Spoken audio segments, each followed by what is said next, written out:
Hi children, how are you all? Hope you all are fine and safe at home. Children, in the last English YouTube session 24, we learned the story of a scribe's dream. Yes, lesson 7, a scribe's dream we learned. Today in English, lesson 7, scribe's dream, book exercise we are going to learn. Okay children, book exercise we are going to see, and it's session 25. Okay children, I think all have read the lesson. Be thorough. Suddenly one day I will make you to read the lesson. Okay children, we'll go into the book exercise. Okay children, first we'll see number these sentences in the correct order. It's given in page number 62. Page number 62. Okay children, number these sentences in the correct order. See, they have given how many sentences? 1, 2, 3, 4, 5, 6 sentences they have given. You have to find out which will come first. Which will come first. When you read itself, you can find out. First one will come. The scribe was proud that he had never borrowed a single paisa. The scribe was proud that he had never borrowed a single paisa. So here this is number 1. And the second one will come. The scribe's wife repeated the story of the dream to her friends. What she did? She went and told to her friends. That is the second one. And number third one is, what will come? The money lender went to visit the scribe. See, as the story, as the dream went on, one by one, the money lender also came to know. And what he asked? The money lender went to visit the scribe. That is third one. And the fourth one is, the scribe and his wife went to Birbal for help. Number 4. Number 5. Number 5, what will come children? Birbal asked the scribe to call the money lender. If you are thorough in the story, you can read and you can number the sentence correctly. Number 6th one, the money lender never tried to bully anyone else again. So anyone to cheat anyone else again. That is the last one. Okay children. So first one, the scribe was proud that he had never borrowed a single paisa. The scribe's wife repeated the story of the dream to her friends. The money lender went to visit the scribe. The scribe and his wife went to Birbal for help. Birbal asked the scribe to call the money lender. The money lender never tried to bully anyone else again. Okay children, now we'll move on to now we'll go to the D1. Match these idioms with their meaning. First we'll see what is idioms. Okay children, see, idioms means what children? See, the scribe's greatest fear was that he could fall into the hands of a money lender. To fall into someone's hands means to be controlled by a dangerous person. In English, there are many such phrases and expressions where the true meaning is different from the meaning of the words.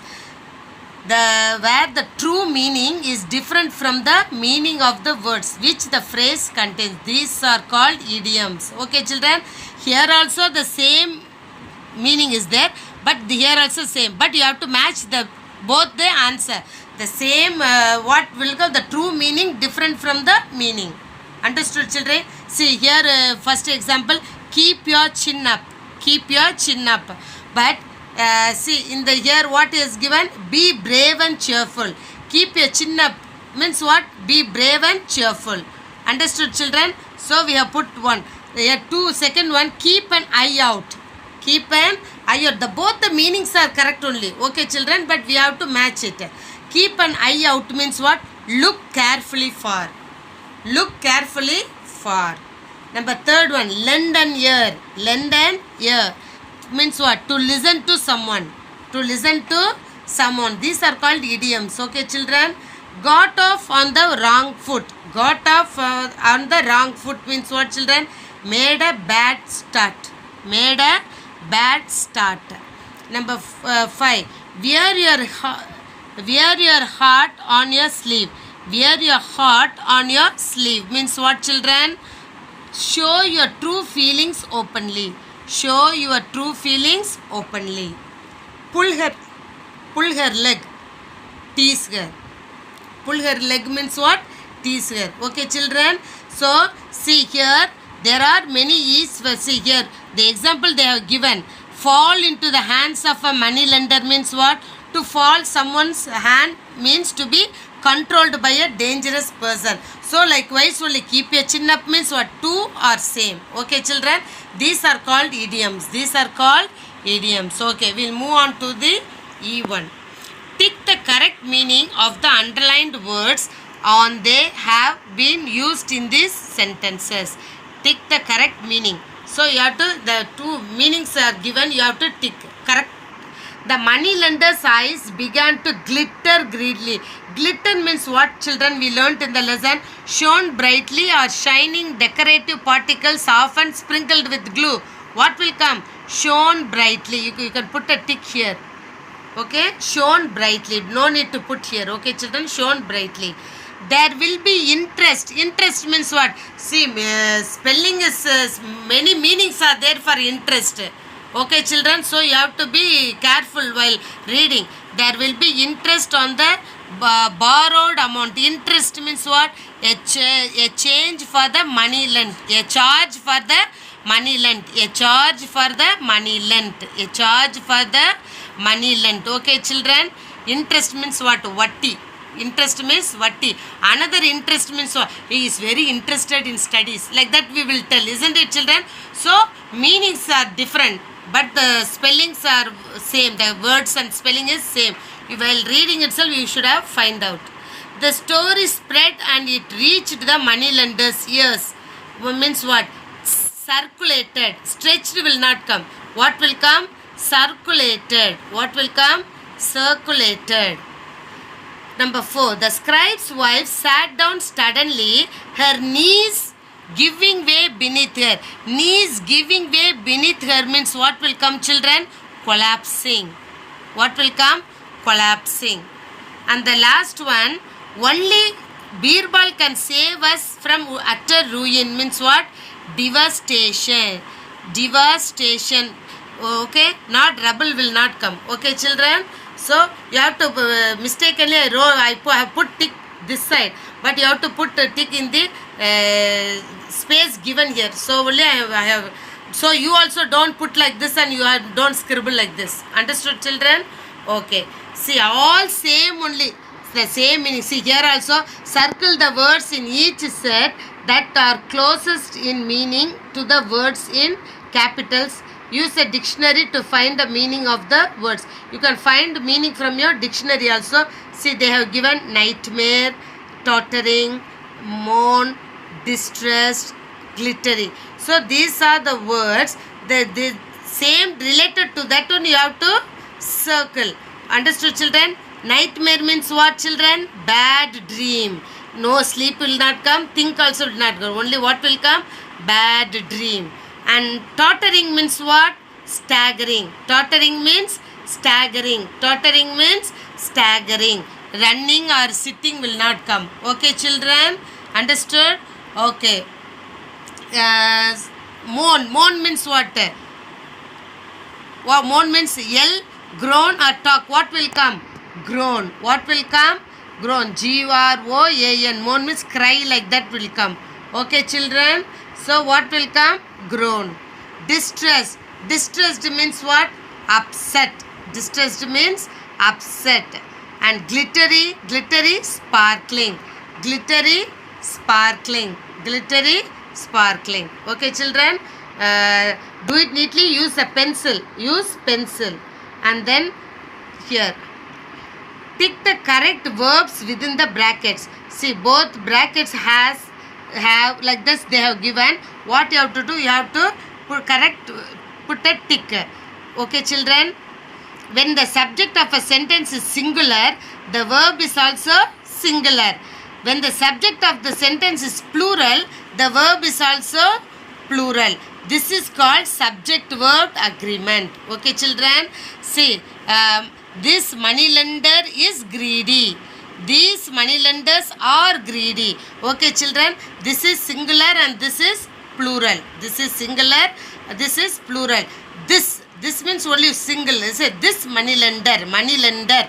only one person is greedy. Here these money lenders, plurals, are greedy. Okay children, these are called subject verb agreement. So here we'll see everyone left the room. What will come? Everyone has left the room. Everyone has left the room. Manoj dash planning to visit the grandparents. Manoj is planning to visit the grandparents. Matthew and John dash collecting books for the orphanage. Where? See, both two names are there. So you can't put was. So what will come children? Where will come. Okay. The fourth one. The list of items dash on the table is on the table. The list of items is on the table. Kirat and Meher dash sightseeing the whole day. I have told the third one is if two names are there, what will come? Where? Plurals, isn't it children? This is plurals. This is singular. Singular means is, has, like that. Here where, are and all plurals will come. Okay children. Zainab's parents dash bought a new house. Have. Zainab's parents have bought a new house. Okay children. Okay, we'll move on to the next one. See here, what you have to do, you have to write N for nouns or V for verbs. N for noun and V for verbs for the underlined words. See, dress. Dress means what children? It's a verb. So, I put V. And water. Water is also a verb. Water is, see here, wait ma. Yeah, dress quickly and leave the school. Here dress means verb, but here see, my dress is with the tailor. My dress is the tailor means this is noun will come. You have to understand the difference. See, some words can be used as nouns as well as verbs. The same word can be used for verb also and for noun also. So what you have to do, see, you have to find out. See here the example is given. See, the example is given. Tom will paint the fence today. Tom will paint the fence today. So, the will paint, that is, see, you have to understand. This is called verb and the paint has not dried it. The paint has not dried it means what will come? Noun. It's a noun. Okay, children, you have to understood that the will paint means action. Action, doing action is called verb. Okay children, action, doing. Dress means what? You wear, you change the dress, will say, isn't it? That is action. That is called verb. And then the paint, that has been, that is a noun. See here in the second one, I water the plants every day.